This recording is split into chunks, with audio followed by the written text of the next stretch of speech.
This week's Torah portion is Parshat Vaethanan, and it's a very special Torah portion for a number of reasons. One, this is the Torah portion that we draw the Shema out of. That's, some would argue, one of the most important part of our services, and that's a recitation of this verse that reminds us all that we all worship the one and only the same God. We also have the first paragraph from the Vaethanan in this.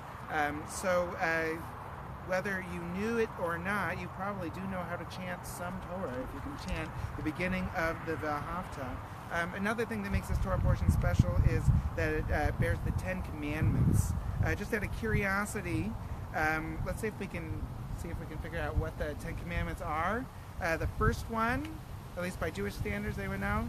I am the Lord. I am the Lord. That it doesn't sound like a commandment, but we treat that one like a commandment. It's the commandment to believe in Adonai. The second one is that you should have no other gods before you. Okay, very good. The third one is that something about swearing, but not cursing. This is you should not swear falsely, which is similar actually. Which is if you're swearing on something by God, then you can't swear falsely. If you swear to God about something, then you definitely have to be honest and true to that. The fourth commandment is telling us to observe Shabbat. That's right. The fifth one is to honor father and mother, or mother and father. It's interesting. In the Ten Commandments it says father and mother, but in Leviticus it says mother and father, so it goes both ways. And the sixth one is thou shalt not murder. Okay. Seventh one is you should not commit adultery. Eighth one is thou shalt not steal. Ninth one is you should not bear false witness, so if you're testifying you have to be honest. And the last one is thou shalt not covet. That's right. Excellent. Good. So we had some guests. There were some children visiting as part of a peace camp, and I asked them how many commandments there were in the Torah, and one of them raised their hand and said 10 commandments. Well, the 10 commandments are in the Torah. That is true. But I said, would you believe that we have more than 100 commandments in the Torah? And they were like, no way. And I was like, would you believe that we have more than 300 commandments in the Torah? They're like, no way. I was like, yeah, there's actually, does anyone know exactly how many? 613, which is a great number for the mathematicians because it's a prime number. That's right, which is kind of unusual. It's hard to count exactly 613. For instance, if it says thou shalt honor your father and mother, is that one commandment or is that two commandments? If it says it twice, once in Exodus and then again in Deuteronomy, is that two commandments or four commandments? It also says it in Leviticus, how many commandments? But the rabbis are in general agreement that 613 commandments total. And when they broke those down, they generally count, do you know how many positive commandments, how many thou shalts there are? 248. Which is an interesting number because 4 is twice 2 and 8 is twice 4, so 248. It's also interesting because in biblical times, people believe that there were 248 body parts. I think modern doctors would disagree with that, but in the ancient Near East, it was understood there were 248 body parts. So there's this concept that you should observe the commandments with your whole body, basically. And how many prohibitions do we have? How many negative commandments? Thou shalt nots? 613 minus 248. Okay, which is 365. You're absolutely correct. 365, which is the special number because that's how many days there are in the year. Since we have, this Torah portion that has the 10 commandments in it, it's always been interesting to me that those were the 10 that were chosen. There were other commandments, like the commandments to provide for the widow and the orphan and the stranger and the needy, that could have been in the 10 commandments. They are commandments, and all commandments are equal. The 10 commandments aren't more important than any other commandments in there.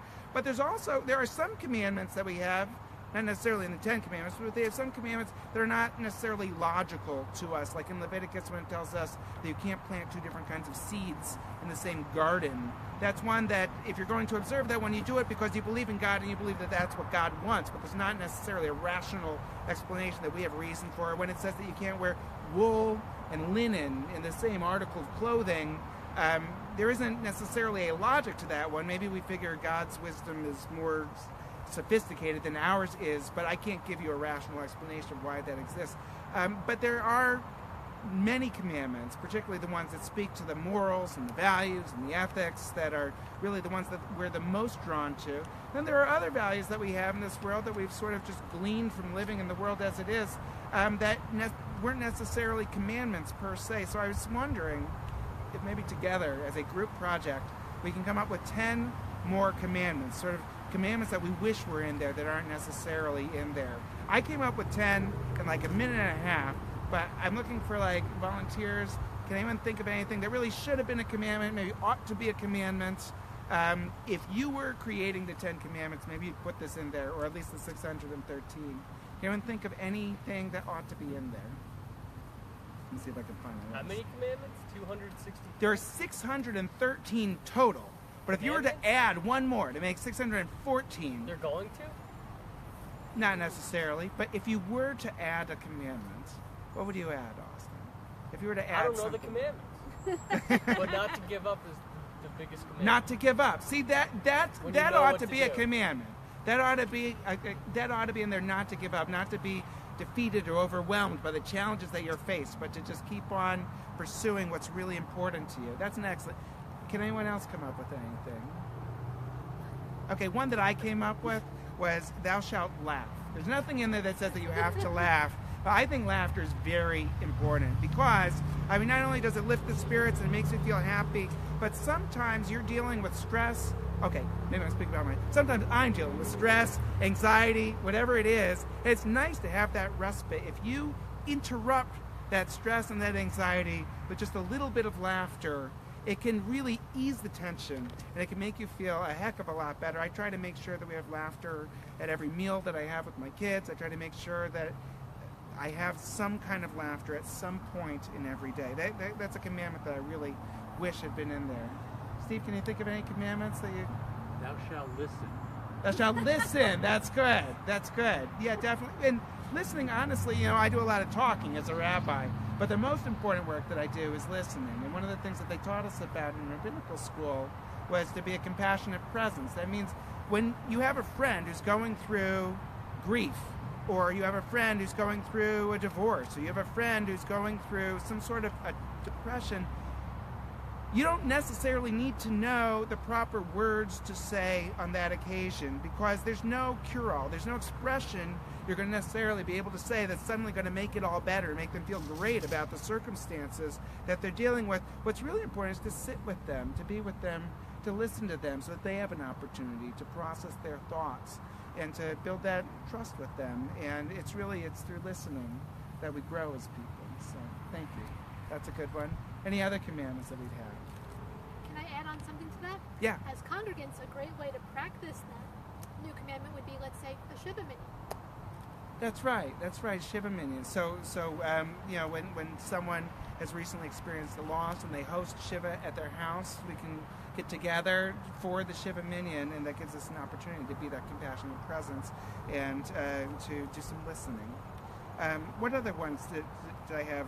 I think you'll appreciate this one, can't you, Laura? Thou shalt sing. There's nothing in the commandments that I know of that says that you have to sing. Now, you don't have to sing in public. Unfortunately for you, I have to sing in public all the time. But I do think it's important to sing. I think that it's really, whether it's in the shower or whether it's by yourself, there's something really wonderful about the process of singing and finding songs that are important to you, that really resonate with you, and really just belting it out from time to time. Anything else that you think ought to be a commandment? How? Thou shalt have empathy. Empathy. Thank you. Thank you very much. Thou shalt have empathy. We live in a world where many people think you just have to look out for number one. You just have to look out for yourself. But what kind of a world would we live in if everyone operated that way and people didn't really care about each other and people weren't present for each other and people weren't helping each other through difficult times? That is honestly, I think, one of the most important values that a person can have. Arguably, if you piece together a bunch of the commandments, they sort of infer that you should have empathy, but there ought to be a commandment that says thou shalt have empathy, that thou shalt care, thou shalt have compassion for other people. That's a good one. Any other ones that we can think of? Yeah. Politeness. Politeness, that's right, to treat people with respect to honor the dignity of each person, and to do that extra thing that just makes it, respectable and friendly and collegial. And sometimes we all have to go through things that we may or may not enjoy doing, but if we do it respectfully and politely, it eases it and it makes it a little bit more bearable. So that's another good one. Some of mine are sort of overlapping. Some of the ones that people had. Oh, okay. How about thou shalt grow things? Plants, vegetables. Whether it's a vegetable garden, whether it's plants in your house. I'm not very good at this one. I'm not the world's best gardener. I don't exactly have a green thumb. I have more of a black thumb or something like that. But I do try from time to time. I even killed a chia head one time, which is really hard to do. But you should try. You should try to grow things because there's something about caring for plants, nurturing them, watering them, providing for them, helping them to grow, watching them grow every day. There's really something powerful about that. It's really hard to give words to. I had thou shalt be aware of contemporary issues. If there's things that are going on in your town or your state or your country or the world, if it's affecting the environment, then you should be aware of what's happening in the world. I added to that another commandment. Not that I'm in the business of making commandments, but if there were a commandment, they should speak out about the important things. If there's something that you are concerned about, something that you feel is a real violation, either a violation against the world or against an individual or a group of people or minorities or anyone or anything that is vulnerable, that there ought to be a commandment that says that you must speak out in advocacy to support those people, plants, animals, whatever it may be. Any other ones? Any other commandments? Okay. Thou shalt rescue a dog or cat. Thou shalt rescue a dog or cat. I admire everyone who rescues dogs and cats. I've done it myself, and it's a really wonderful thing to do. It's not for everyone. Thou shalt rescue a dog or cat if you can, I would say. And if you can't, then help other people do so. And that way they get rescued. You don't necessarily have to adopt them yourself, but you can rescue them by helping other people save them. So excellent. That's very good. My last one that I had here was thou shalt see the divine spark in each and every person.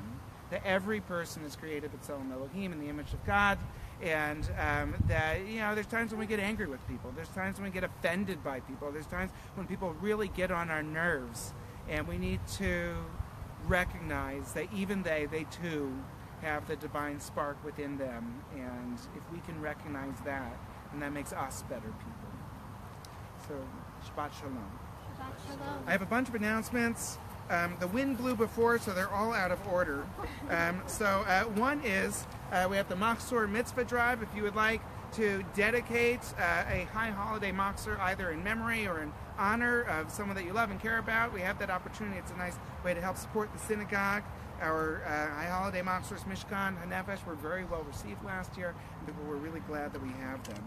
It was not cheap to do it, though. So anyone who wants to inscribe one of the prayer books, certainly that helps defray the expenses.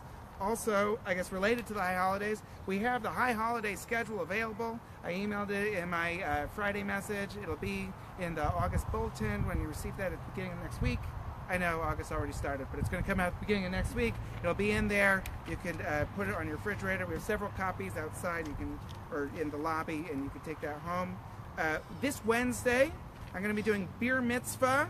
Come grab a brew with Rabbi Ari. This is going to be at Thompson's. It's at 300 Kent Road. It's just north on Route 7 until you get to the Boardman Bridge. That'll be Wednesday, August 9th at 7 p.m. Come have a beer with the rabbi. That'll be fun. That's going to be at Thompson's. What day? It's about a mile north of here. It's on Wednesday, August time? 9th, 7 p.m. For what? Just to hang out with the rabbi. Oh, okay. That's the whole thing. That's the whole program. It's just a hanging out kind of thing. So I can do some listening, like we were talking about. Next, September 8th, we have the installation of Cantor Laura Brasnik. That's Friday, September 8th at 6:30. It's going to be very special, and we're pleased to host Cantor Faith Steinschneider, who is going to be helping to officiate.